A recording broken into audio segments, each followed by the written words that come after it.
Hello friends, very good afternoon. कैसे हैं आप सब? होप आप सब अच्छे होंगे। जैसा कि आप लोगों को पता है, हमारी क्लास 6 to 12 पॉलिटी की एनसीईआरटी सीरीज़ चल रही है, जिसमें हमने अपना class 6, class 7, class 8, class 9, class 10, class 11 के बुक 1 का चैप्टर 8 तक ऑलरेडी कंप्लीट कर लिया है। तो अगर किसी ने भी मेरे वो सीरीज़ नहीं देखी हैं तो आप मेरे प्लेलिस्ट में जा के देख सकते हैं। सारी क्लासेस की अलग अलग सेपरेट प्लेलिस्ट बनी है, तो आपको फाइंड करने में बिल्कुल भी दिक्कत नहीं होगी। आज हम स्टार्ट करेंगे क्लास 11 बुक 1 का chapter 9, constitution as a living document. ठीक है, जैसा कि हमने ये अपना एक स्टेटमेंट अपने प्रीवियस चैप्टर्स में भी पढ़ा है, प्रीवियस बुक्स में भी पढ़ा है, प्रीवियस क्लासेस में भी पढ़ा है, लेकिन हमने उसको सिर्फ एज अ स्टेटमेंट पढ़ा।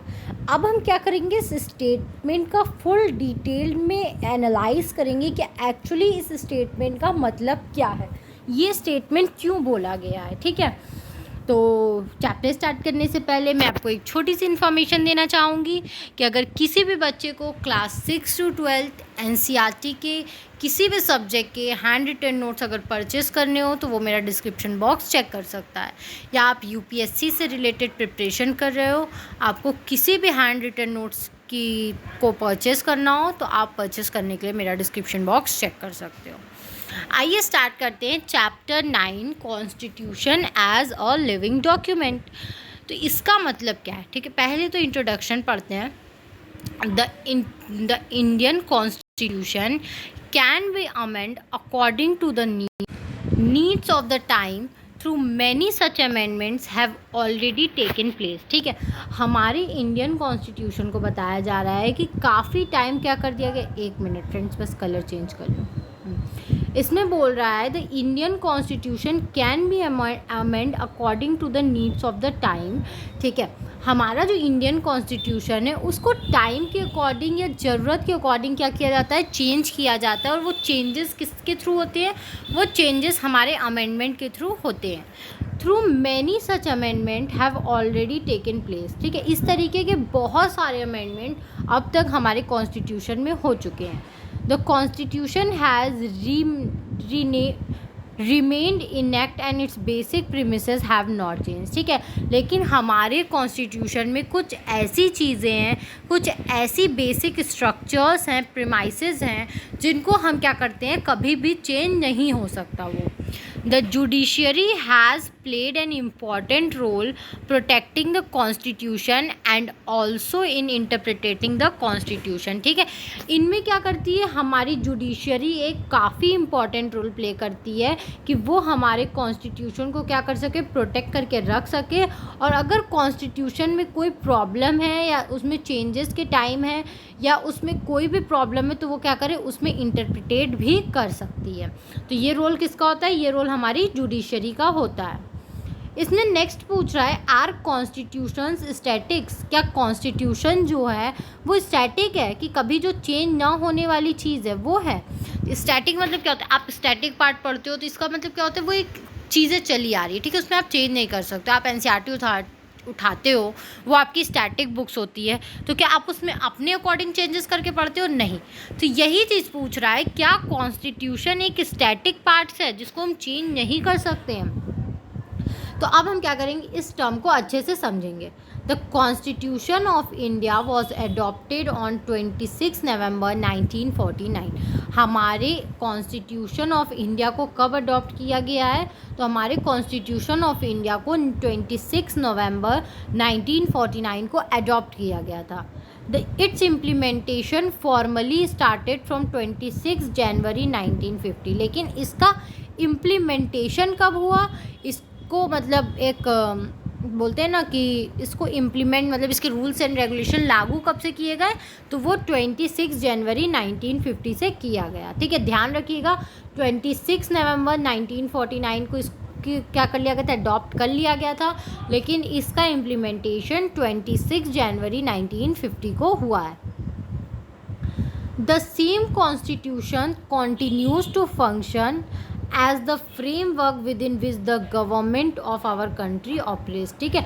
और वही कॉन्स्टिट्यूशन आज तक क्या किया जा रहा है, कंटिन्यू किया जा रहा है, उसके उसी तरीके से फंक्शन किया जा रहा है, और वही रूल्स एंड रेगुलेशंस अपनाए जा रहे हैं जिस पे हमारी कंट्री की गवर्नमेंट क्या करती है, वर्क करती है, उसी कॉन्स्टिट्यूशन को अपना आइडल मान के। If it is that our constitution is so good that is need nor no change, ठीक है।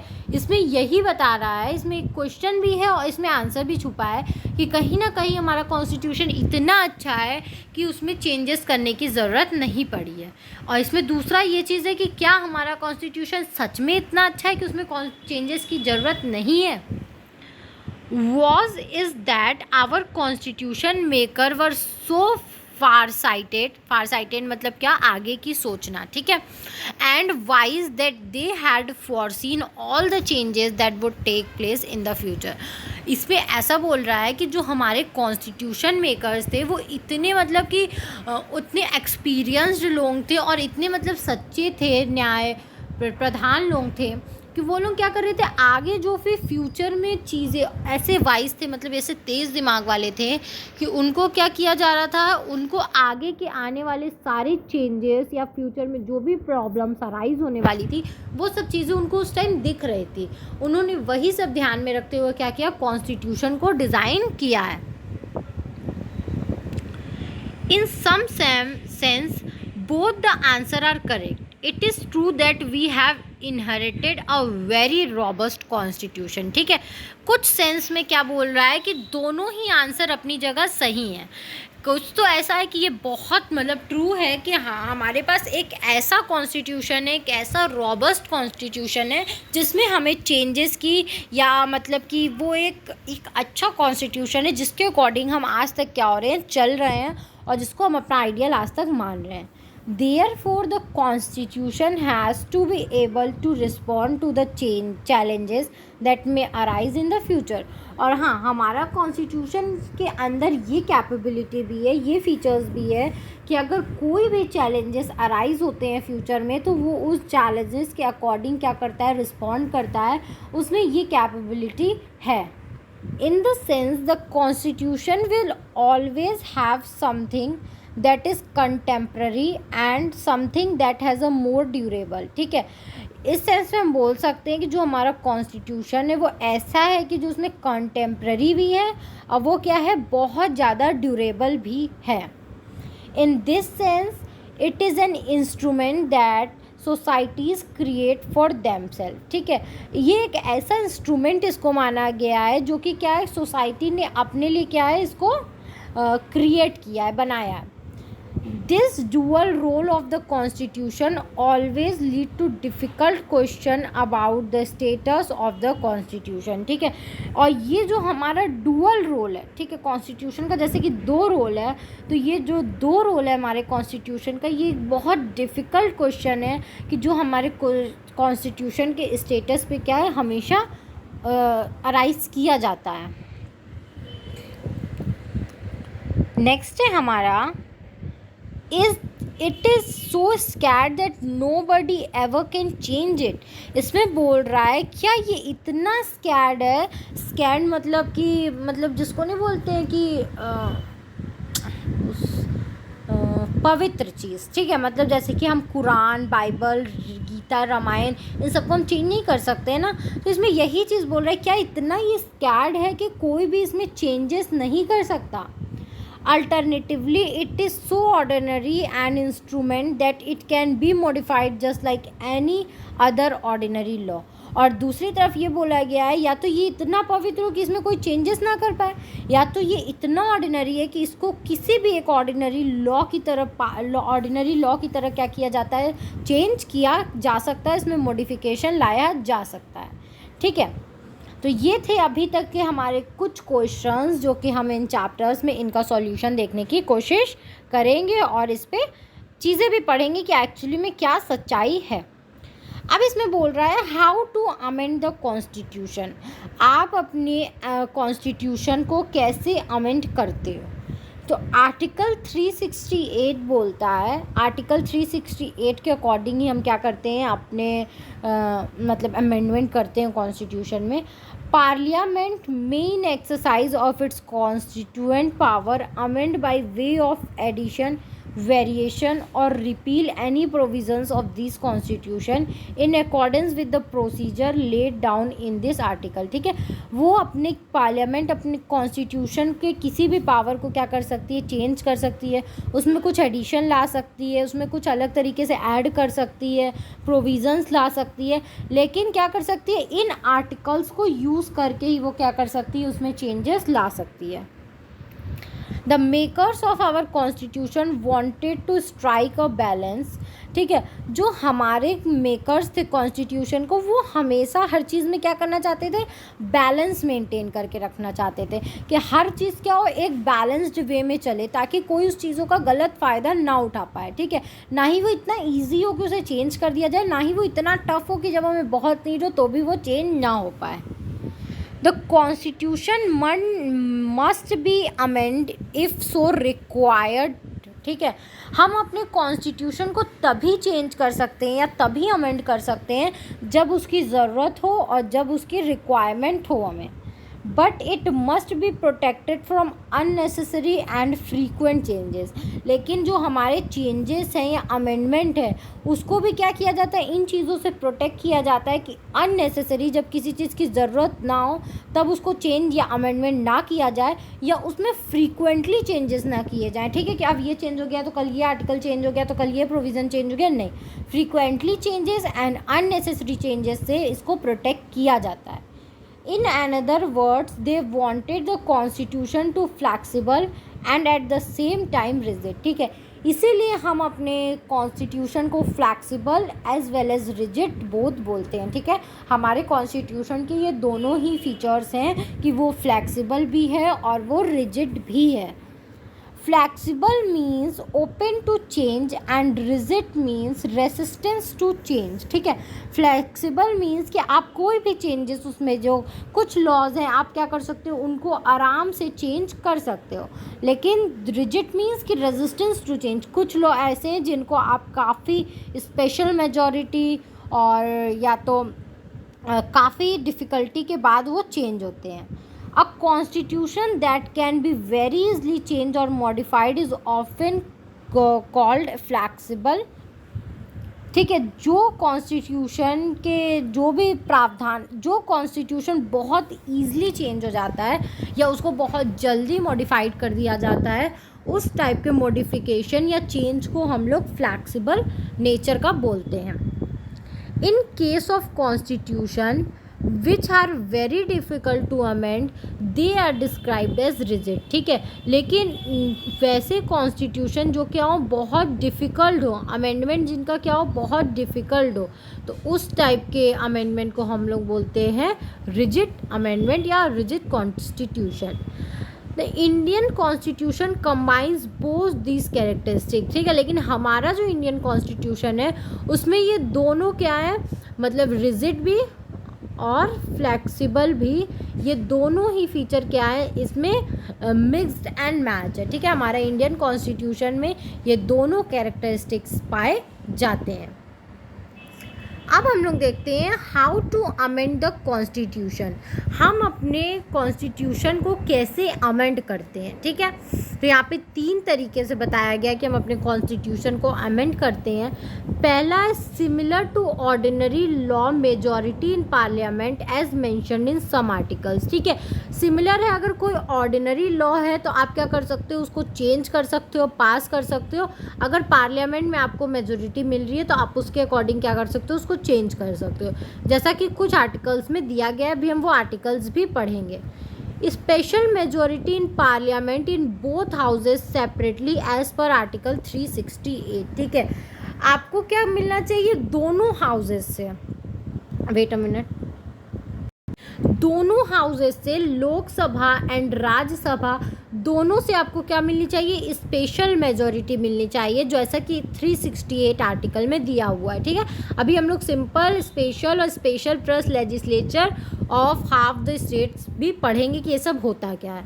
और नेक्स्ट केस होता है special majority plus legislature of half the state. ठीक है, उसको स्पेशल मेजॉरिटी तो मिलनी चाहिए, मतलब लोकसभा और राज्यसभा से तो एसेंट मिलना ही चाहिए, प्लस कि जितने स्टेट हैं उनके हाफ स्टेट्स के लेजिस्लेचर के भी अप्रूवल होने चाहिए। ठीक है, आर्टिकल 368 के अकॉर्डिंग। तो ये 3 तरीके से हैं जिससे हम क्या कर सकते हैं, अपने कॉन्स्टिट्यूशन को अमेंड कर सकते हैं। ठीक है, फिर इसमें बता रहा है आर्टिकल 2। ठीक है, अब हम एक एक आर्टिकल देखते हैं कि किस आर्टिकल में क्या लिखा है। ठीक है, तो आर्टिकल 2 है हमारा। आर्टिकल 2 हमें क्या बताता है, पार्लियामेंट में सॉरी फ्रेंड्स, एक मिनट, पार्लियामेंट में भी law emit into the admit होगा, सॉरी एडमिट ही लिखा है, पार्लियामेंट में भी law admit into the union new state. ठीक है, आर्टिकल 2 जैसा कि हमारा बताता है कि पार्लियामेंट क्या कर सकता है, किसी भी नए स्टेट्स को हमारे यूनियन में एडमिशन दे सकता है। ठीक है, उसमें उसको कोई मतलब एक ऑर्डिनरी लॉ पास करके क्या कर सकता है, उसके थ्रू उसे नए स्टेट्स को अपने अंदर एडमिट कर सकता है। आर्टिकल 3 हमारा है, पार्लियामेंट में by law increase the area of any state. ठीक है, वो लॉ के थ्रू क्या कर सकता है, किसी भी स्टेट के एरिया को बढ़ा सकता है। ठीक है, उसको अगर आज वो स्टेट इतने बड़े में है तो उनको इस एरिया को वो बढ़ाने का काम कर सकता है। नेक्स्ट बताया गया है, there are 3 processes of amendment. ठीक है, 3 प्रोसेस होते हैं अमेंडमेंट के। वो 3 प्रोसेस कौन कौन से होते हैं, पहला होता है हमारा सिंपल मेजोरिटी, दूसरा होता है हमारा स्पेशल मेजोरिटी जो कि आर्टिकल 368 के अंडर आता है, फिर थर्ड होता है हमारा स्पेशल मेजोरिटी प्लस या along with ratification by half of the state legislature under article 368। ठीक है, स्पेशल मेजोरिटी तो होनी चाहिए, लोकसभा प्लस राज्यसभा के एसेंट प्लस जितने भी स्टेट हैं उनके हाफ स्टेट्स के एसेंट। ठीक है, उसको हाफ, जितने भी स्टेट्स हैं उसके हाफ स्टेट क्या करने चाहिए, उस पर्टिकुलर बिल को रेटिफाइड करनी चाहिए। देन क्या हो सकता है, कोई जो स्पेशल मेजोरिटी के केस में आते हैं वो चीज़ें बदली जा सकती है। अब हम लोग एक एक चीज़ पढ़ते हैं, एक एक मेजोरिटी, एक एक जो प्रोसेस उसको पढ़ते हैं कि एक्चुअली में सिंपल मेजोरिटी, स्पेशल मेजोरिटी या special majority along with ratification half of the ratification by half of the state legislature में होता क्या क्या है। तो पहला हम लोग देखते हैं सिंपल मेजोरिटी। सिंपल मेजोरिटी क्या होता है, to bring a change in law और ए न्यू लॉ। ठीक है, अगर आपको किसी लॉ को चेंज करना है या जब नया लॉ आपको लाना है, it requires a simple majority. तो वो क्या होता है, वो किस चीज़ की डिमांड करते हैं, वो हमारे सिंपल मेजोरिटी की डिमांड करते हैं of members present and voting in parliament that is of more than 50%। ठीक है, देखो इसमें क्या होता है कि जितने लोग पार्लियामेंट में हैं या जो लोग वोट करने आए हैं 50% से ज़्यादा उनके लोग अगर होते हैं तो वो लॉ पास हो जाता है। For example, if 140 members are present in parliament then support of 140 members divided by 2। ठीक है, मतलब 140 मेंबर हैं तो उनके क्या किया जाएगा, वोट्स को 2 से डिवाइड कर दिया जाएगा, प्लस जो भी आएगा उसमें 1 प्लस, मतलब 70 आएगा तो 70 में 1 प्लस कर दिया जाएगा। तो अगर 71 मेंबर क्या है कि उस बिल को पास कर देते हैं तो वो क्या हो जाएगा, कॉन्स्टिट्यूशन अमेंड हो जाएगा। ठीक है, उस लॉ को पास या चेंज कर दिया जाएगा। ठीक है, इसमें मेनली क्या ज़रूरत होता है कि कितने लोग पार्लियामेंट में प्रेजेंट हैं, इससे मतलब होता है जितने लोग प्रेजेंट हैं उनके वोटिंग के आधार पे क्या होता है, कोई भी लॉ पास होता है या उसको चेंज किया जाता है। This include formation of new state altering the area of state. ठीक है, इसमें क्या क्या चीज़ें आती हैं, अगर आपको कोई नया स्टेट बनाना है या कोई एग्जिस्टिंग स्टेट्स के एरिया को बढ़ाना है तब। नेक्स्ट हमारे पास है स्पेशल मेजॉरिटी अंडर आर्टिकल 368 में क्या होता है, if the majority of total membership of that house by majority of not less than 2/3 of the members present and voting in the parliament। ठीक है, इसमें क्या होता है कि जितने लोग वोट कर रहे हैं, ठीक है, प्रेजेंट हैं और वोट कर रहे हैं, उसका 2/3%, 2/3% से कम वोट नहीं आना चाहिए। ठीक है, both houses must pass the bill in the same manner, और दोनों ही हाउस में ये चीज़ें क्या होती है, नेसेसरी होती है, सेम प्रोसीजर ही होता है। जैसे कि लोकसभा में क्या है, 545 मेंबर्स हैं, so it required support of 545 divided by 273 members in support the bill। ठीक है, कितने लोग आए नहीं आए नहीं, 545 मेंबर्स होते हैं, तो मतलब उसको डिवाइड 2 से किया गया, तो मतलब 273 लोग जब तक उस बात पे एग्री नहीं करेंगे, सपोर्ट नहीं करेंगे, वो बिल क्या होगा, पास नहीं होगा। If 300 members were present on the time of voting then it requires 273 members। भले 300 मेंबर्स इसमें से प्रेजेंट है, लेकिन तब भी परमिशन 273 लोगों की ही चाहिए। So the basic things behind amendment is that it has to take opposition parties। ठीक है, तो इसमें क्या होता है, इस अमेंडमेंट का बेसिक एक थिंग क्या होता है कि ये अपोजिशन पार्टी को भी क्या करते हैं, इंक्लूड करते हैं इनटू कॉन्फिडेंस, वो अपने कॉन्फिडेंस में लेते हैं। Special majority plus ratification by half of the state legislature under article 368 में क्या होता है, special majority by parliament is not sufficient. ठीक है, सिर्फ और सिर्फ पार्लियामेंट के स्पेशल मेजॉरिटी, मतलब लोग 273 सीट, जैसे कि हमने देखा, स्पेशल मेजॉरिटी वही रहेगी, लेकिन सिर्फ और सिर्फ पार्लियामेंट का ही एसेंट क्या होगा, सफिशिएंट नहीं होगा। It required the ascent of half of the state legislature. जो स्टेट का लेजिस्लेचर होता है, उसके हाफ स्टेट के लेजिस्लेचर का भी एसेंट उनको क्या चाहिए, क्या करना है, चाहिए, देन वो कोई भी बिल पास होगा। When the distribution of power between state and center is concerned, so when federal issues are concerned, assent of state is required। ठीक है, जैसे कि जब पावर शेयर होता है हमारे सेंटर और स्टेट के बीच में, या कोई भी ऐसे फेडरल इशू हो जाते हैं, तब हमें स्टेट की रिक्वायर्ड, एसेंट की रिक्वायर्ड होती है। As we have read in chapter federalism that states are not completely at the mercy of the centre. जैसा हमने देखा था कि फेडरलिज्म चैप्टर में कि जो स्टेट होता है वो पूरी तरीके से सेंट्रल के कंट्रोल में नहीं होता है। ठीक है, उसके अपने कुछ वर्क होते हैं और वो उस वर्क को काफ़ी फ्रीली करते हैं। To amend the fundamental rights, we require special majority plus ratification by half of the state legislature। ठीक है, अगर आपको किसी फंडामेंटल राइट्स को बदलना है तो आपको क्या, स्पेशल मेजोरिटी, उसके साथ साथ हाफ स्टेट लेजिस्लेचर से रेटिफिकेशन की ज़रूरत होगी, तभी आप किसी फंडामेंटल राइट को बदल सकते हो। In other areas also third method of amendment is required. ठीक है, और भी एरिया में जो तीसरा मेथड है वो अमेंडमेंट के लिए रिक्वायर्ड होता है।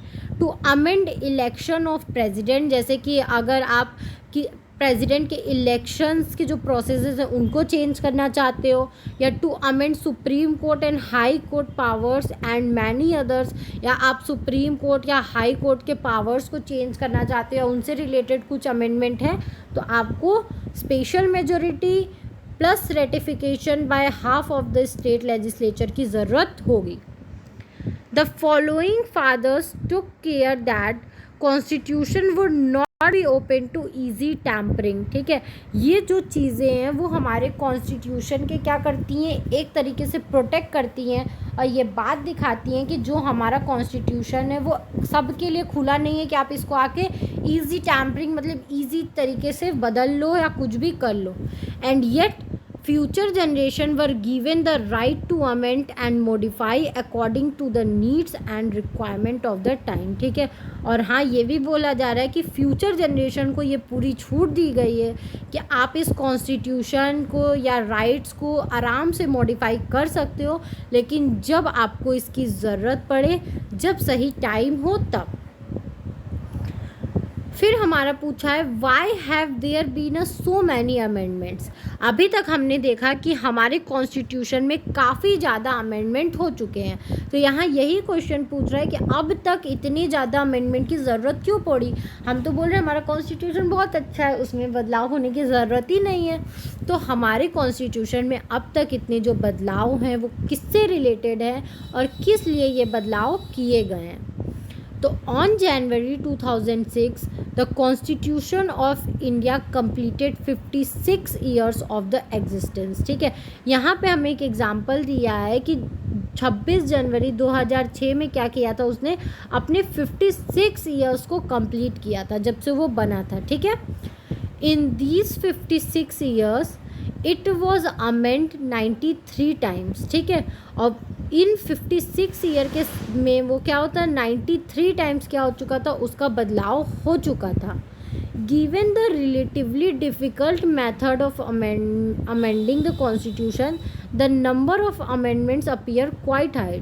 ठीक है, अभी हमने देखा कि अमेंडमेंट का प्रोसेस कितना डिफ़िकल्ट है, लेकिन उसके बावजूद क्या है, इसमें काफ़ी ज़्यादा बदलाव हुए हैं। उसके जो बदलाव के नंबर हैं, अमेंडमेंट के नंबर्स हैं, वो काफ़ी ज़्यादा हैं। तो ऐसा क्यों? Let us try to find out how it is that so many amendments took place. ठीक है, what is mean? तो हम देखने की कोशिश करते हैं कि कैसे ये अमेंडमेंट और कब ये अमेंडमेंट ज़्यादा हुए हैं और क्या इसका मतलब है। तो यहाँ पे अमेंडमेंट पर डिकेड्स के हिसाब से दिखाया है कि 51 to 60 में कितने अमेंडमेंट्स हुए हैं, 61 to 70 में कितने अमेंडमेंट्स हुए हैं, 71 to 80 में कितने अमेंडमेंट्स हुए हैं, 81 to 90 में कितने अमेंडमेंट्स हुए। यहाँ पे आपको एक चार्ट के थ्रू ये दिखाने की कोशिश की गई है कि पर डिकेड में कितने अमेंडमेंट्स हुए हैं।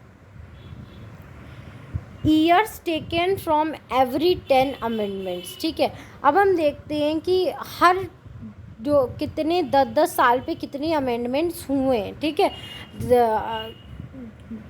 10 अमेंडमेंट करने में कितने, मतलब यही बताने की कोशिश किया गया। यहाँ पे चार्ट दिया है, आप क्या कर सकते हो, देख सकते हो इसे।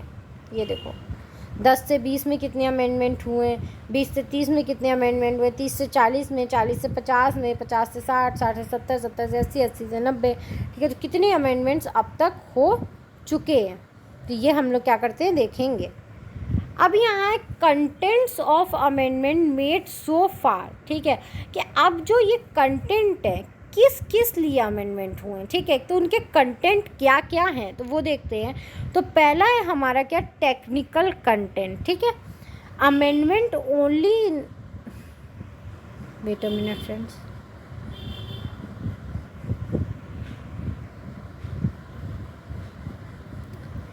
इसमें बता रहा है amendment only in the legal sense but in matters of fact they made no substantial difference to the provisions। ठीक है, जो टेक्निकल अमेंडमेंट है उसमें बताया कि अमेंडमेंट सिर्फ और सिर्फ लीगल सेंस में ही होते हैं। ठीक है, उसके प्रोविज़न्स या मतलब कि बहुत ज़्यादा डिफरेंस नहीं होते हैं। ठीक है, कि आप उठाएं और कुछ भी बदल दिए, कुछ और प्रोविज़न था आप उसको बिल्कुल कुछ और कर, नहीं, लीगल सेंस में उसमें कुछ चेंजेस, कुछ एडिशन या कुछ रिमूवल होता है बस। This is true of the amendment that increase the age of the retirement of high court जजेस from 60 to 62 years, 15th amendment. ठीक है, जैसा कि हमने हाई कोर्ट के जो जजेस थे उनके रिटायरमेंट पे अमेंडमेंट किया था, तो क्या उनके रिटायरमेंट एज ही हटा दी थी? नहीं, उनकी रिटायरमेंट एज पहले 60 थी, अब उसको 62 कर दिया गया था, जो कि 15th अमेंडमेंट हुआ था। Similarly, salary of judges of High Court and the Supreme Court were increased by an amendment 55th amendment. इसी तरह जो हाई कोर्ट और सुप्रीम कोर्ट के जजेस थे उनकी सैलरीज को बढ़ाया गया था, जो कि कौन सा अमेंडमेंट था, 55th अमेंडमेंट था।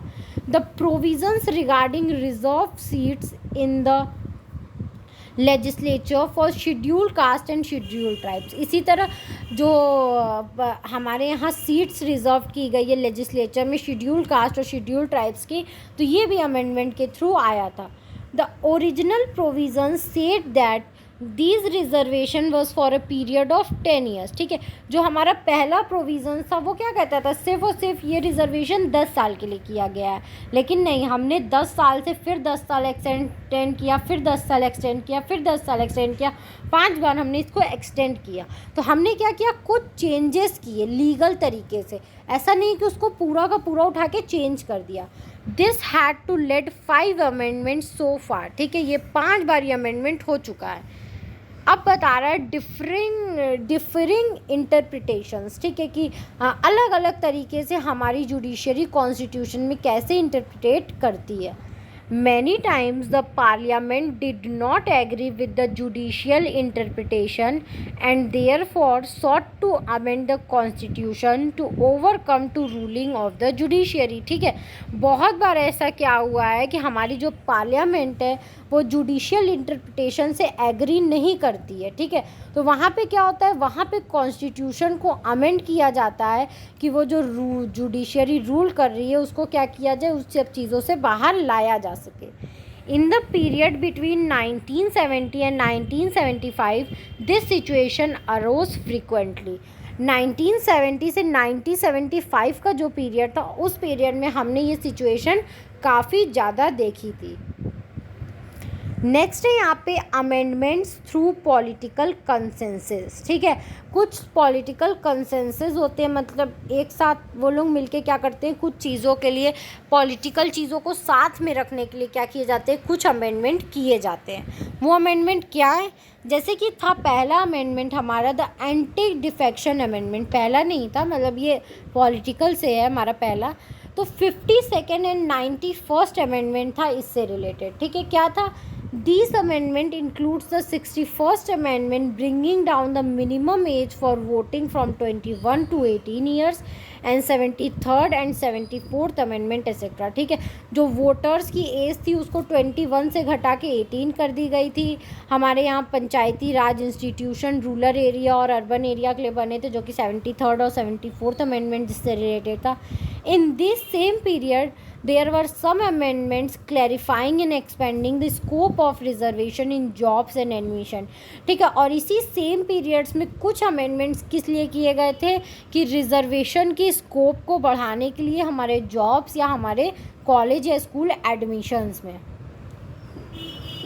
After 1992 and 1993 and overall consensus emerged in the country about these measures and therefore amendments regarding these measures was passed without much difficulties। ठीक है, 1992 और 1993 के बाद क्या हुआ, एक कंसेंसस इमर्ज हुआ जिसमें क्या हुआ, ये जो मेजर्स थे कंट्री के और जो अमेंडमेंट्स थे इस मेजर्स के रिगार्डिंग, उनको पास करना काफ़ी डिफ़िकल्ट हो गया। जैसे 77th 81st एंड 82 अमेंडमेंट था। ठीक है, फिर इसमें नेक्स्ट बोल रहा है कुछ कंट्रोवर्शियल अमेंडमेंट्स हैं। तो कंट्रोवर्शियल अमेंडमेंट्स कौन कौन से हैं, तो amendment during the period of 1970 to 1980 generated a lot of legal and political controversy.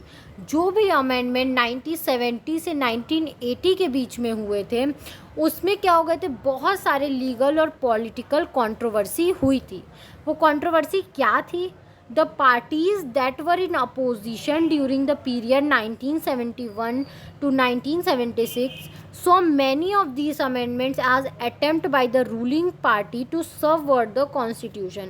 जो 1971 से 1976 तक जो पार्टी रूल कर रही थी अपोजिशन में, उन्होंने ये पाया कि ये जो अमेंडमेंट्स हो रहे हैं, वो जो रूलिंग पार्टी है वो अमेंडमेंट इसलिए कर रही है कि वो कॉन्स्टिट्यूशन को कहीं ना कहीं सबवर्ट करना चाहती है। ठीक है, ख़त्म करना चाहती है, अपने पक्ष में लेना चाहती है।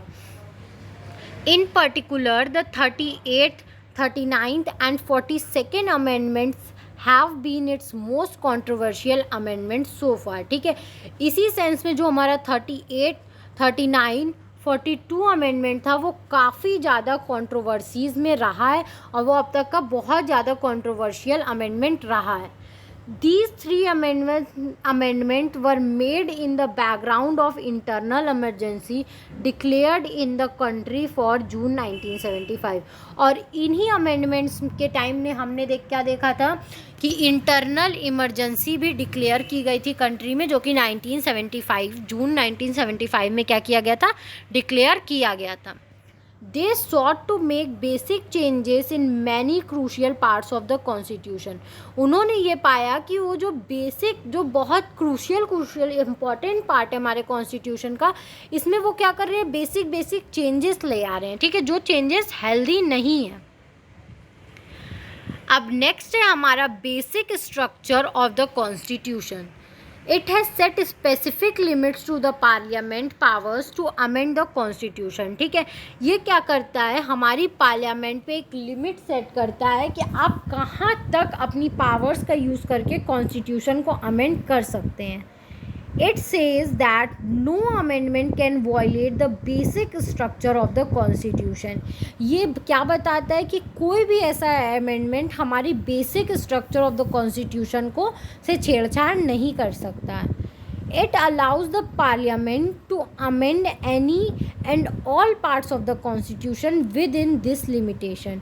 ये क्या करता है, हमारी पार्लियामेंट को ये परमिशन देता है कि आप पूरी कॉन्स्टिट्यूशन या कॉन्स्टिट्यूशन के किसी भी पार्ट को अमेंड कर सकते हो, लेकिन लिमिटेशंस के साथ. जो लिमिटेशंस सेट की गई हैं उनके साथ रह के आप ये क्या कर सकते हो, चेंजेस कर सकते हो. In a sense the basic structure doctrine has further consolidated the balance between rigidity and flexibility. ठीक है, इसका मतलब है कि जो हमारा बेसिक स्ट्रक्चर है वो कहीं ना कहीं हमारी रिजिडिटी और फ्लैक्सिबिलिटी दोनों चीज़ों में बैलेंस मेंटेन करने का काम करता है. By saving that certain parts cannot be amendment, it has underlined the rigid nature. ठीक है, ये कहना कि आप क्या कर सकते हो, कुछ ऐसे पार्ट्स हैं जिनको आप चेंज नहीं कर सकते हो. तो ये किस चीज़ की तरफ हमें इशारा कर रहे हैं, ये इशारा कर रहे हैं कि हमारा जो कॉन्स्टिट्यूशन है वो रिजिड नेचर का है. While by allowing amendments to all other, it has underlined the flexible nature of amending process. वहीं पे ये बोल रहा है कि आप कॉन्स्टिट्यूशन के और किसी भी पार्ट को क्या कर सकते हो, चेंज कर सकते हो. तो वहाँ पे ये क्या दिखा रहा है, वहाँ पे ये हमें ये शो करने की कोशिश कर रहा है कि हमारा जो कॉन्स्टिट्यूशन है वो काफ़ी फ्लेक्सिबल नेचर का भी है. ठीक है, तो दोनों चीज़ों में क्या है, बैलेंस्ड है, ना ही पूरा फ्लेक्सिबल है ना ही पूरा रिजिड है. There are many other examples of how judicial interpretation changed our understanding of the constitution. ठीक है, ऐसे और भी बहुत सारे एग्जाम्पल्स हैं जैसे कि जुडिशियल इंटरप्रिटेशन के, कि जो कि हमारे कॉन्स्टिट्यूशन को समझने का जो हमारा नज़रिया है उसको क्या करता है, चेंज करता है. In many decisions, the Supreme Court had held that reservation in jobs and educational institution cannot exceed 50% of the total seats. ठीक है, बहुत सारे अपने डिसीज़न में सुप्रीम कोर्ट ने ये बताया है कि जो आप जॉब्स या एजुकेशन में रिजर्वेशन देते हो तो वो टोटल सीट से 50% से ज़्यादा कभी भी नहीं होना चाहिए. This has now become a accepted principal. और ये क्या है, अब हमारा एक्सेप्टेड प्रिंसिपल है कि इसको हर कोई अब मानता है. Similarly, in the case involving reservation for other backward classes, the Supreme Court introduced the idea of creamy layer and ruled that person belonging to these category were not entitled to benefit under reservation. ठीक है, इसी तरीके से जो other backward classes थे उनके reservation के time जो हमारी सुप्रीम कोर्ट है उसने क्या किया, एक क्रीमी लेयर का आइडिया इंट्रोड्यूस किया और बताया कि जो भी पर्सन क्रीमी लेयर से मतलब क्या करता होगा, मतलब बिलोंग करता होगा, उसको कोई भी बेनिफिट्स रिजर्वेशन के नहीं मिलेंगे. In the same manner, the judiciary has contributed to an informal amendment by interpreting very provision concerning right to education, right to life and liberty and the right to form and manage minority educational institute। ठीक है, ऐसे बहुत से matter है जिसमें हमारी क्या कर सकती है, जुडिशरी को ये इंटरप्रिटेट कर सकती है या उससे रिलेटेड अमेंडमेंट कर सकती है, जैसे कि राइट टू एजुकेशन के मैटर में, राइट टू लाइफ के मैटर में, लिबर्टी के मैटर में, right to form and manage minority educational institute, ये सब मैटर में हमारी जुडिशरी क्या है, इंटरप्रिटेट कर सकती है और कोई भी अमेंडमेंट कर सकती है। These are instances of how ruling by the court contribute to the evolution of the constitution. ठीक है, ये हमें एक तरीके से ये भी बताता है कि कैसे कोर्ट की रूलिंग क्या है हमारे कॉन्स्टिट्यूशन को और ज़्यादा इवोल्यूशन की तरफ ले जाती है। अब नेक्स्ट है हमारा maturity of the political leadership. After the Supreme Court gave the ruling in the Keshav Nanda case, some attempts were made to ask the court to reconsideration its ruling. When these failed, the 42nd amendment was made and parliamentary supremacy was asserted। ठीक है, जब supreme court ने क्या किया था, अपना वो verdict दिया था केशव नंदा भारती केस में, तो बहुत सारे ऐसे लोग थे जिन्होंने ये बोला था कि आप अपने क्या करिए वर्ड्स को या आप अपने जो वर्डिक्ट है उसको क्या करिए, रिकंसिडर करिए, रूलिंग को रिकंसिडर करिए। लेकिन जब उनकी ये चीज़ें फेल हो गई, जब 42nd अमेंडमेंट हो गया, तो उसने क्या बताया कि कहीं ना कहीं हमारी जो पार्लियामेंट्री है वो सुप्रीमेसी दिखाती है। ठीक है, पार्लियामेंट की सुप्रीमेसी हमें देखने को मिलती है। But the court again repeated its earlier stand in the Minerva Mill case. ठीक है, 1980। लेकिन कोर्ट ने क्या किया, अपना जो स्टैंड था उसने फिर से किया, किस केस में, मिनर्वा मिल केस में 1980 में। Political parties, political leaders, the government and the parliament accepted the idea of inviolable basic structure. ठीक है, जो हमारी पॉलिटिकल पार्टीज़ है या पॉलिटिकल लीडर्स है या गवर्नमेंट है, वो सब क्या की, फिर उन्होंने ये एक्सेप्ट किया कि हाँ जो हमारा बेसिक स्ट्रक्चर है उनको हम वॉलेट नहीं कर सकते, और इस आइडिया को फिर उन्होंने क्या किया, एक्सेप्ट कर लिया। Even when there was a talk about review of the Constitution, that exercise could not cross the limit set by the theory of basic structure। ठीक है, इवन आप क्या करते हो, जब कॉन्स्टिट्यूशन के रिव्यू की बात करते हो तब भी आप ये पढ़ोगे कि जो भी लोग हैं, जो पार्लियामेंट है, जुडिशरी, वो अपने लिमिट्स को कभी भी क्रॉस नहीं कर सकती है अगर आप बेसिक स्ट्रक्चर ऑफ थ्योरी का पढ़ो तो। अब जो हमारा मेन टॉपिक था constitution as a living document, उसको हम लोग पढ़ते हैं। जैसा कि हमने पढ़ ही लिया इसको कि कॉन्स्टिट्यूशन को लिविंग डॉक्यूमेंट क्यों बोला जाता है, क्योंकि हम इसको टाइम टू टाइम नीड के अकॉर्डिंग चेंज कर सकते हैं, ना ही ये फ्लैक्सिबल है ना ही ये रिजिड है। ठीक है, इस वजह से हम इसको लिविंग डॉक्यूमेंट बोलते हैं। लेकिन हम क्या करेंगे, इसको एक बार रीड ज़रूर करेंगे। What does that mean? Almost like a living being, this document keeps responding to the situation and circumstances arising from time to time। ठीक है, इसका मतलब क्या है, क्यों इसको लिविंग डॉक्यूमेंट बोला गया है?